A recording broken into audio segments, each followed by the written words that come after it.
Imagine waking up one morning as a poor single mom, barely making ends meet, and by sundown, you've accidentally married a billionaire. Sounds impossible, right?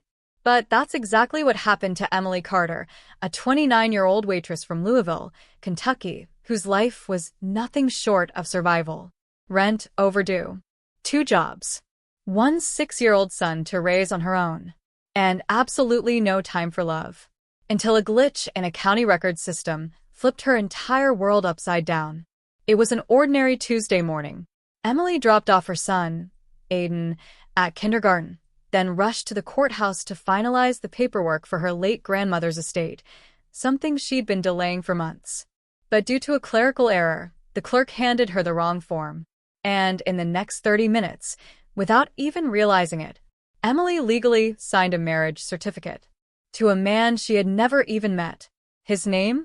Logan Whitmore, 34 years old, CEO of Whitmore Global Enterprises and ranked number 17 on Forbes' list of youngest billionaires in America. The strangest part? Logan didn't object. Hours later, Emily received a call. A deep, composed male voice said, "Emily Carter? This is Logan Whitmore. I believe we're married." Her world stopped. Emily thought it was a prank or a scam.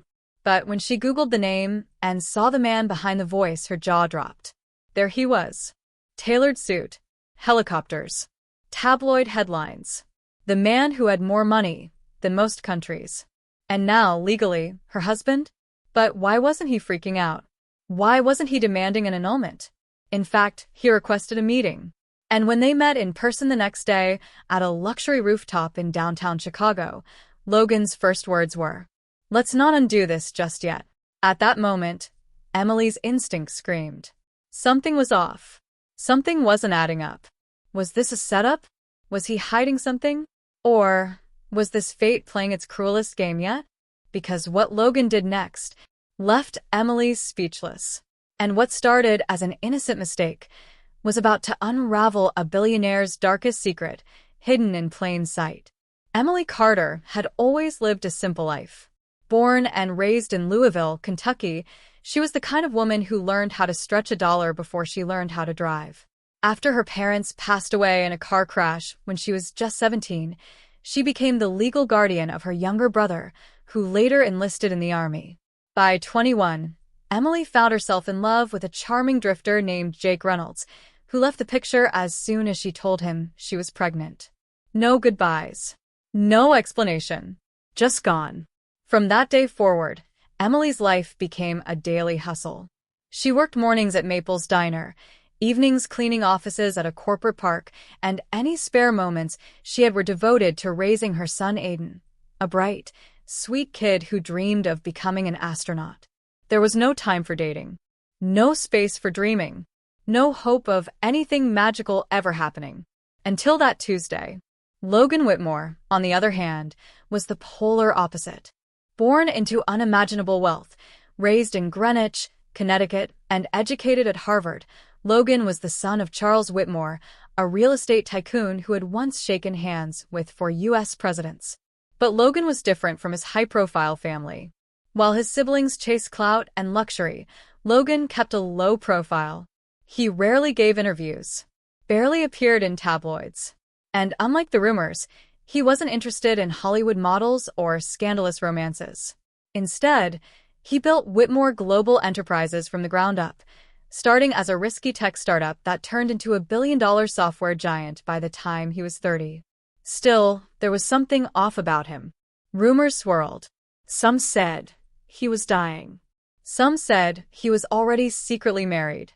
Others claimed he had ties to black ops or witness protection. But no one really knew Logan Whitmore, not even the people who worked for him.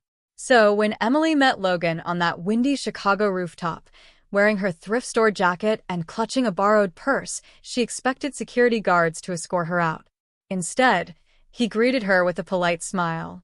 "Miss Carter," he said, standing as she approached. "Or should I say, Mrs. Whitmore?" Emily couldn't help but laugh nervously. This has to be a mistake. There's no way we're actually married. But Logan was calm. It's not a mistake. It's legal. I've confirmed it with my attorney.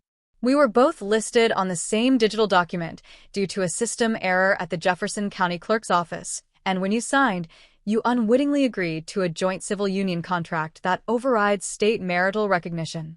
In other words, we're hitched. Emily blinked. You're telling me I married a billionaire by accident? Logan chuckled. Technically, yes. But here's the thing. I don't want to undo it. Not just yet. That's when Emily leaned back, crossed her arms, and narrowed her eyes. Why? Logan paused.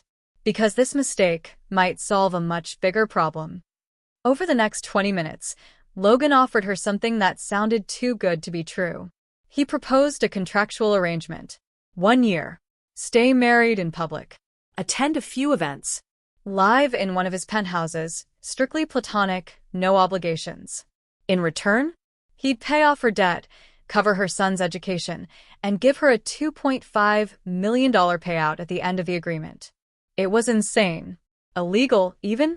She had seen movies about things like this, but never imagined it would be her life. Emily stood up, shaking. You don't even know me. Logan replied, his voice measured. I don't need to know you, Emily. I just need someone normal. Someone the press won't suspect. Someone I can trust, even if it's just for show. But why me? She asked again. He stared out over the city. Let's just say you came at the perfect time. There was something hollow in his eyes. A secret behind his calm expression. Emily could feel it.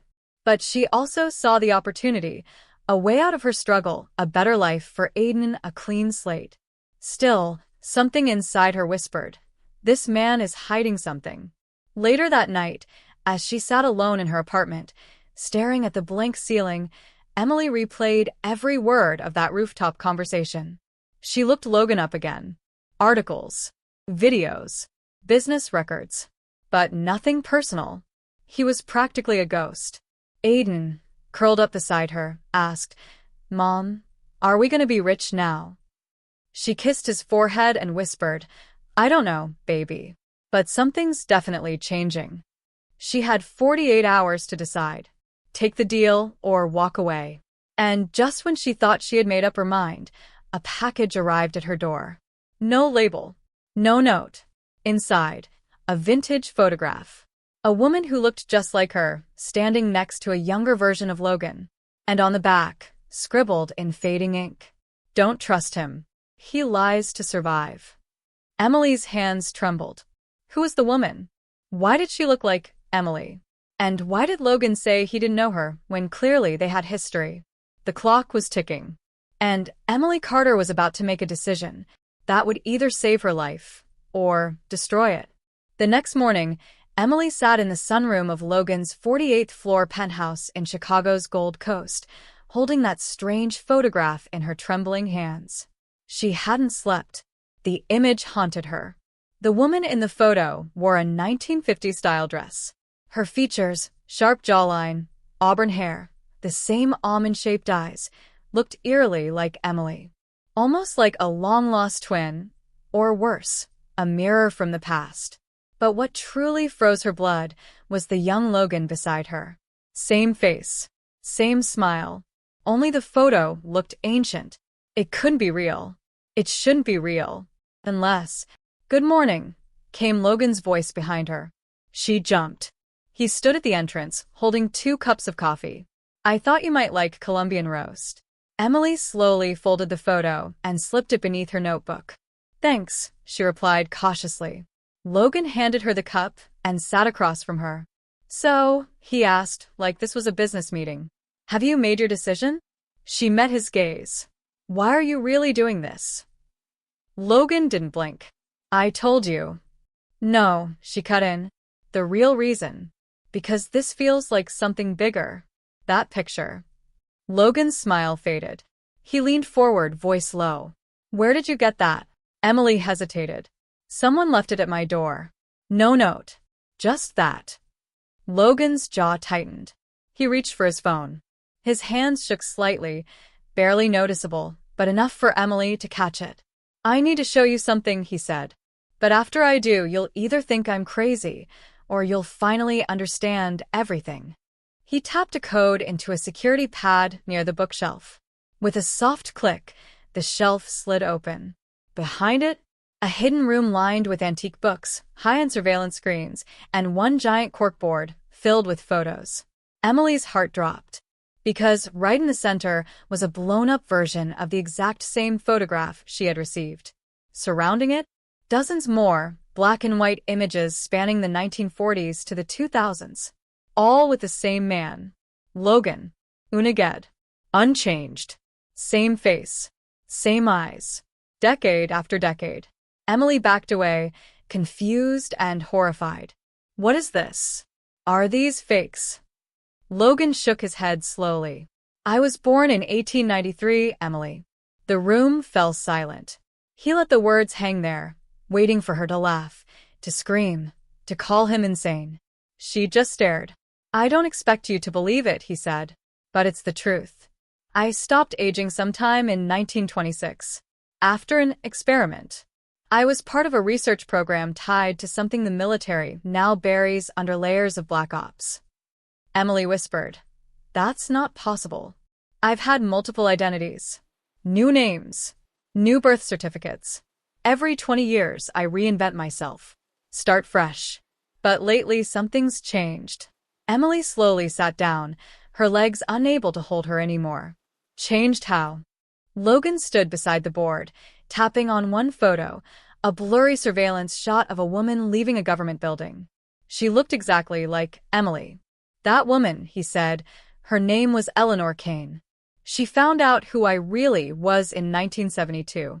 She tried to expose me, but the people who monitor me took care of it. She disappeared 3 weeks later. Emily's voice shook. You're saying I'm her? No, he said. I'm saying you're connected to her. Genetically. Somehow. Maybe a descendant. Maybe something else. But your DNA matches hers. I had you tested after we met quietly. No harm done. Emily jumped up. You had me tested? Without my consent. I had to be sure. Logan snapped, then softened. Because people like you don't just appear. You're not a random glitch. You're part of something I've been trying to figure out for nearly a century. Emily's breath became shallow. What do you mean, people like me? He stared into her eyes. You're part of a bloodline that seems to interfere with whatever keeps me alive. Every time someone from your line comes close to me, strange things happen. I get weaker. My body starts to break down. I start aging. Emily staggered backward. So this marriage, it wasn't an accident, was it? Logan looked guilty. It was at first. But when I realized who you were, I couldn't let you walk away. You're the first real clue I've had in 50 years. And now, I need to know why you affect me the way you do. Suddenly, Emily understood. The contract, the money, the time limit. It wasn't just a business deal. It was a containment. He was studying her, maybe even waiting to see if she'd destroy him. Tears welled up in her eyes. So what now? You keep me locked up? Use me as some test subject. Logan's voice cracked. No, I swear. I'm not that man. I just want answers. Just then, his assistant, Marcus Doyle, a former Navy SEAL and current head of Logan's private security, burst through the door. We have a breach, Marcus said, eyes darting to Emily. Someone accessed your private server, Logan. They know about her. Emily gasped. Who knows? Logan paled. The ones who monitor me. The organization that's been tracking my every move for decades. Emily whispered. You said they killed Eleanor. They did, he said. And they'll come for you next. Unless we disappear. The room shook with urgency. Emily's mind raced. None of this made sense, and yet, the fear in Logan's eyes was real. He wasn't lying. Not anymore. He was terrified. Because Emily wasn't just another single mom from Kentucky. She was the key to unraveling a secret buried for over a century. And now they both had a target on their backs. Emily was thrown into a world that felt like it belonged in a sci-fi novel, not her ordinary life of daycare drop-offs and discount groceries. But here she was, inside a billionaire's panic room, discovering she might be the ticking clock to his immortality, or its end. The air was tense inside the armored elevator as it descended into Logan's underground bunker hidden beneath a remote estate in upstate Montana, far from city eyes, far from surveillance. Only a few knew of its existence. And yet, Logan wasn't confident they hadn't already been followed. Who are they exactly? Emily asked as the lights above them flickered. The ones who've been watching you? Logan took a deep breath. They call themselves the Directorate. They don't officially exist. A Cold War-era shadow agency that now operates autonomously. No borders. No flags. Just influence. And they kill people? She asked. They erase people. Marcus chimed in, loading a magazine into his pistol. Killing is loud. They're ghosts. Emily's mouth went dry. And now they want to erase me? They want to erase both of us, Logan replied. Because if the world finds out the truth about my condition, about your connection to it, it dismantles everything they've built in the last 100 years. The elevator doors opened with a hiss. They stepped into a high-tech war room, screens glowing with global surveillance feeds, DNA charts, and coded documents. But at the center of it all, a chamber. Metallic. Circular. Sealed with a biometric lock. Emily froze. What's that? Logan hesitated. That's the chamber I was put in nearly 100 years ago. Where it all started. Where I stopped aging. You kept it? She asked, horrified. I didn't choose this, he said. But if there's any chance to reverse it, to find the truth, it's in there. Emily backed away. No. You're not putting me in that thing. Logan raised his hands. I wouldn't. I swear. But they will. If they catch you, they'll dissect you. Use you as leverage. Or worst, replicate you. What do you mean replicate? Logan nodded to the screens. Footage played of a facility in Nevada, underground labs, hybrid cells, digital simulations. They've tried to recreate my condition for decades. Failed. But with your DNA, they might finally succeed. And if they do, imagine an army of ageless operatives who don't age, don't die, don't ask questions. Emily's heart thundered in her chest. She stepped closer to Logan. So what do we do? Suddenly, a piercing alarm went off. Red lights flooded the bunker. Marcus looked at the monitors. We've been breached. 2 access points.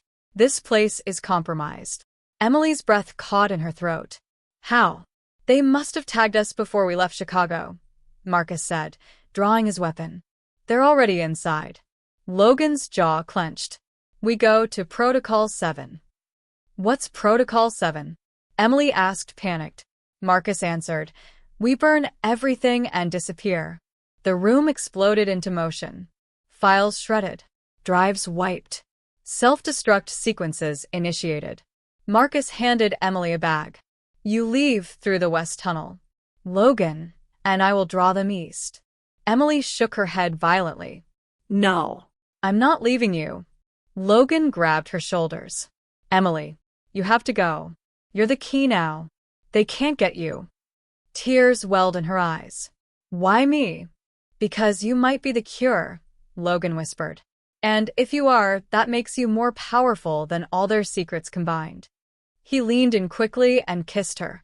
Fast, intense, desperate. It wasn't romantic. It was goodbye.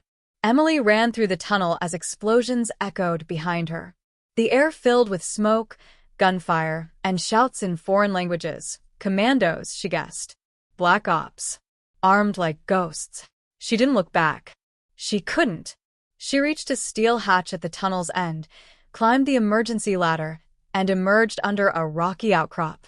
A decoy SUV waited with keys already in the ignition. She sped down the mountain road, heart in her throat. But the moment she reached the highway, her phone buzzed. One single message from an unknown number. Running isn't hiding. We see you. She dropped the phone like it was poison. 3 days later, Emily sat in a rundown motel on the outskirts of St. Louis, a fake ID in her wallet, her son safe at a trusted friend's place. News reports called the Montana explosion a gas leak. No survivors listed. No mention of Logan. No mention of her. She stared at the bathroom mirror, tracing her features. Her face. Her mother's face. Eleanor's face? Who was she? What was she? And then she saw it. A gray strand of hair at the root of her scalp. Except she hadn't had a single gray strand in her life. She reached for it, pulled it gently. It came loose far too easily, like it was already dead. Her eyes widened. A wave of dizziness struck her. And in that moment, one horrifying truth pierced her soul. Maybe it wasn't just Logan who stopped aging. Maybe the process had already started inside her. Emily didn't sleep for days. Not because of the nightmares, though they haunted her every time she closed her eyes. Not because of the fear, though the shadow of the directorate loomed in every knock, every flickering light, every unfamiliar face on the street. She didn't sleep because her body no longer needed it. 3 days. No fatigue. No eye bags. No sluggishness. Just alertness. Heightened hearing. A sensitivity to light and movement she'd never had before. She was changing, and she didn't know how to stop it. Inside a motel room that reeked of bleach and loneliness, Emily spread out the fragments of her life across the bed. Logan's sealed letter, Marcus' burner phone, a copy of her original birth certificate, and a printed email sent from a now-defunct Harvard research address with one cryptic line. You were never supposed to find out. Who had sent it? And what exactly was she never supposed to discover? A soft knock at the door froze her in place. Her hand went to the drawer instinctively. The pistol inside was heavy, but not heavier than the truth pressing down on her chest. She opened the door slowly, gun behind her back. But it wasn't a stranger. It was a girl, maybe 22, drenched in rain, shaking, clutching a file folder against her chest. I don't know where else to go, the girl stammered. You're the only one who might believe me. Emily pulled her inside fast, locked the door, drew the blinds. Who are you? The girl trembled. I'm like you. She opened the folder. Inside were black and white photos of babies in clinical incubators, DNA printouts, and at the bottom, Emily's high school medical record, flagged by a government code. They've been tracking us since birth, the girl whispered. You think you're the first? You're just the first to escape. Emily sat in stunned silence. The room spun.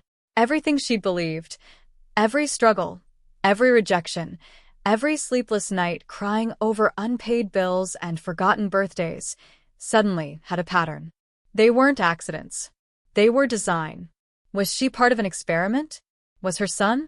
And worst of all, was Logan even real? Or was he just the perfect bait? The girl stood to leave. They're not done with you. They never will be.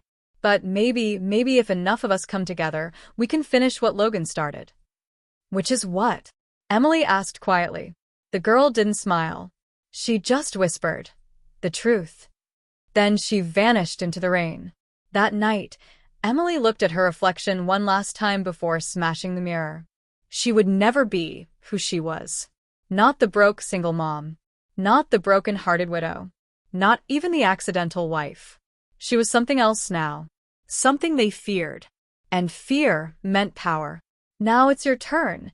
What would you do if you found out your entire identity was engineered? If the man you accidentally married was the only one who truly saw your worth, but maybe also your code? Would you run? Would you fight? Would you disappear forever? Or would you finally become dangerous to the ones who thought they owned you? Let us know in the comments. Backhand index pointing down. Because this isn't just fiction anymore. It's a mirror. And you never know who's watching you right now. If this blew your mind, hit that like, subscribe, and share with someone who still believes coincidences are real. Because this story might be more real than anyone's ready to admit. The next chapter is already being written, and maybe, just maybe, you're in it.